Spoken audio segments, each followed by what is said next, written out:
Group1826 presents another video on our series called QuickStart on QuickBooks Online, where we will go over on how to use and navigate through QuickBooks Online. Today's video topic: settings and user roles. Alright, so today we'll be talking about account and settings. So to get to account and settings, you need to click on the little widget icon on the top right on your dashboard, and then you can go to account and settings under your company. So we're going to click on that. Okay, and the first tab you're going to see is company. So this is where you can customize your company info, including the logo, the name, legal name. So if I can just click on the little pencil here and I can customize this however I want. I can even specify the company type, contact info, address for the company. If there's any additional address, you can do that too. And yeah, so this is basically the company info. We're gonna go to usage. So usage, you're gonna be able to see according to what QuickBooks Online subscription you have. These are the number of users you can have on here. And if you want to have more users, you can upgrade by clicking over here on the right.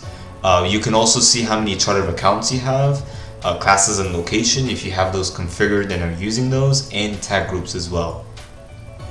And then next we have QuickBooks payment. So if you want to receive payment for your invoices or bills or anything else related to that, you can receive them via a credit card or a debit card by basically using QuickBooks payments. You can click on activate payments and you can use it however you want.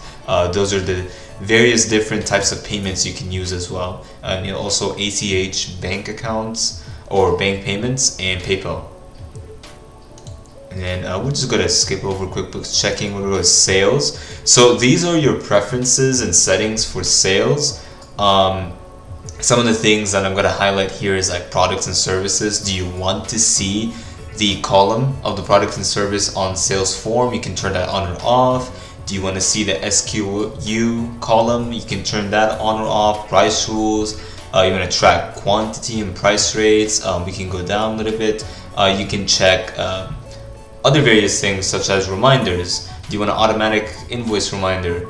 Online delivery statements. So this is where you can configure all of these settings for sales. Kind of similarly to that, in expenses, we can also configure bills and expenses over here as well. This is where you can turn on or off purchase orders over here. We're going to go to time. If you're using QuickBooks Time, this is where you can configure the settings for that, including like the first day of work for the week. If you want time to be billable or not, so this is where you can configure that. And on advanced settings is where most of the other settings are going to be located at. So we also have a chart of accounts. If you want to see the account numbers next to chart of accounts, you click on or off over here. And like other preferences as well, like date format, currency format. This is where you can adjust all of these settings over here. I'm going to go ahead and close that. The next thing we're going to be looking at is manage users. It's under account and settings on the widget icon on the top right. So I'm going to click on manage users. Depending on your subscription, you're going to see the amount of users you have. If you want to add a new user, you just click on add user on the right over here.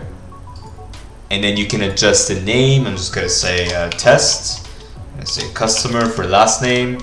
Email, like customer@email.com. And then you can select a role.